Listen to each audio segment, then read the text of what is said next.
My name is Chuck Waldron, and I decided I wanted to do a video cast and have it be about something that many people would like to sweep under the rug. Getting old. I'm going to change that. The title I picked is 87. I'm not done yet. So what's it like, I thought. Growing old, the good, the bad,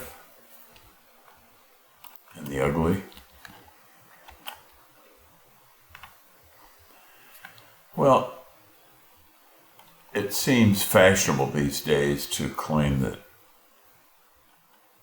this is going to be in full transparency, whatever that means, but it's required. So in full transparency, I wanted to say that I don't pretend to be an expert on old age or doing video casts for that matter. But what I do have is something I know that feels like on the inside.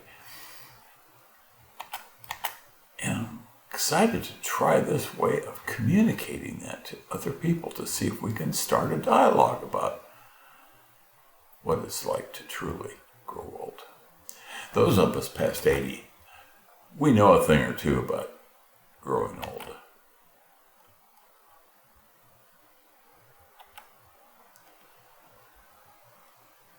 It's a sunny day in my neighborhood today, and most of the time it is. Florida, after all. But it's hard to ignore the whispers that this is God's waiting room. So here we go. If you watch YouTube videos like this, you've seen the requisite look. The talking head has to have headphones, those big bulky headphones, and a microphone boom that kind of enters the picture, and wearing a hip t-shirt. That's not me. And this isn't a recording studio. So off with the headset, off goes the microphone. At my age, I no longer need displays of showiness. It's only a room in my villa, and we're enjoying a beautiful day here in Florida. The windows are open to welcome fresh air. Fresh air that hasn't been filtered through an air conditioning system most of the year. And no t-shirt. But somebody said if you're going to do a video cast, you want to be dressed for success. Well, my suit and tie are in mothballs and have been since 2004. Oh, a long time. But let's get to the point. I think it occurred to me because I was perturbed watching a stand-up comedian. It wasn't the first time I'd heard a comedian tell a joke like this, but it started to really nag at me. This young comedian, probably in his 20s, talked about the old person's smell when he went to visit his grandmother. And then I remember watching other comedians at that age talking about the old people's smell. You know, grandfather peeing in the diapers, and the frail people pushing walkers around. Well, what they're doing is that they're picking low-hanging fruit. Stories about getting older, easy to do to imitate us, or thinking that they're imitating us. 50-something comedians, they do something else. They kind of move away from that, but they presume to know what growing pains are like. And they talk about, I sprained a muscle and I can't play football anymore, or, my basketball shot, save me from that. They're presuming to know what growing old is like. And I really doubt that they do. It's sunny today, and I have a mood to match. So what will I say to those comics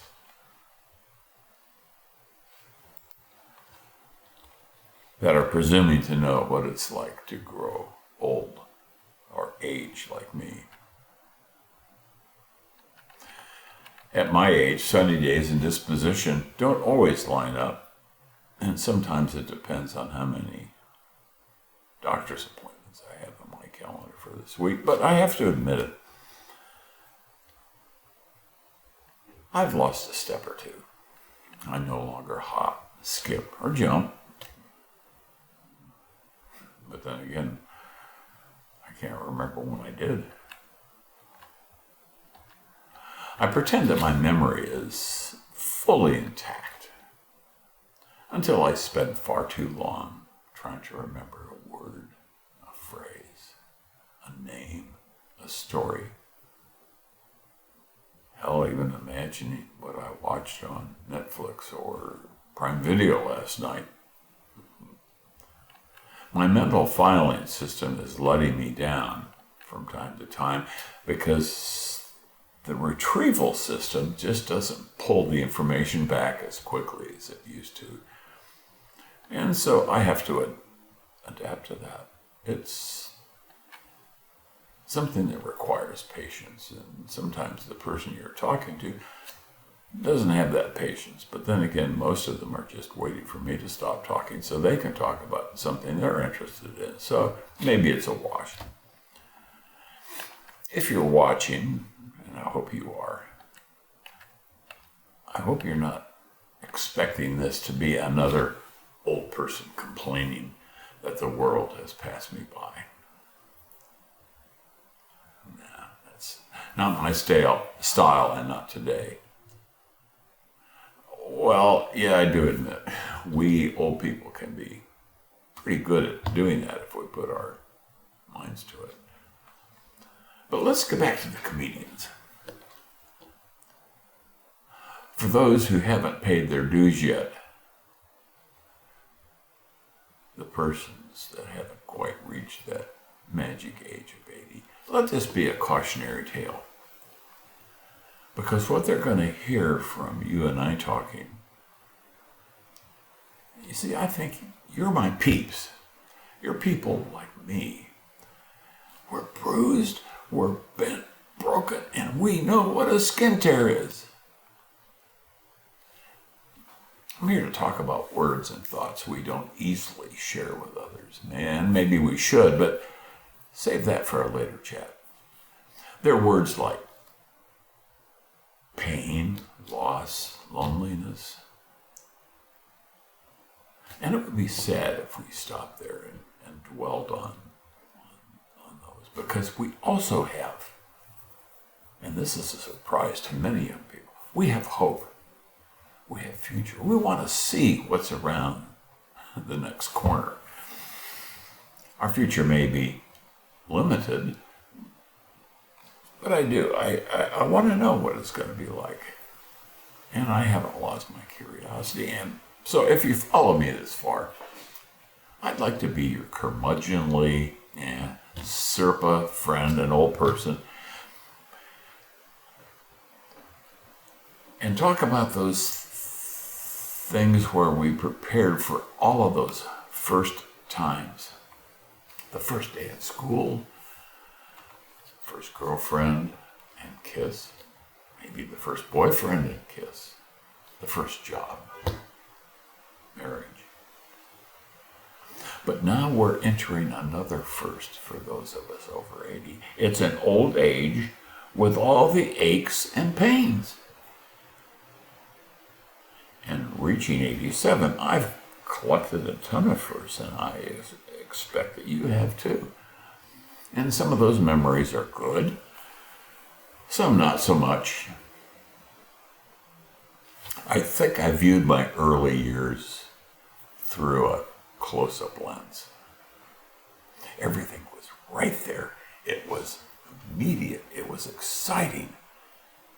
I could touch it, and everything was new.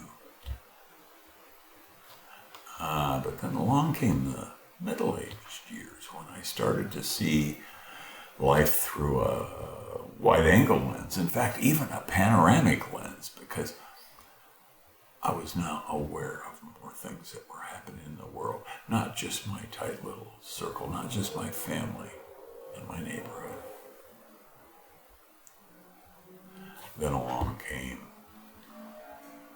87, and now it's like looking through a telescope backwards, putting a large lens to the eye and looking through, and you see that way off in the distance.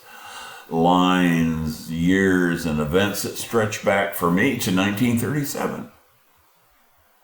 It's amazing when I stop and think about it. How did I get here? Well, if you're watching and you're over 80, perhaps you're wondering the same. And if so, let this be a meeting place for us. You can leave your comments. We can have discussions and disagreements. We can even chat about the patronizing words we hear, like honey, dear, and those other words that people use to exclude us from the pack, push us off to the side and marginalize us. Because after all, what do we have to contribute to the world anymore? Well, I intend to shout to the world that one of the things I can do now is I can choose to eat dessert first. Thank you very much. And I do know that growing old with all my aches and pains is better than the alternative. May the young stand-up comedians look back and be so lucky. This is Chuck. I hope to see you again. There will be more. So join the crowd. Bye.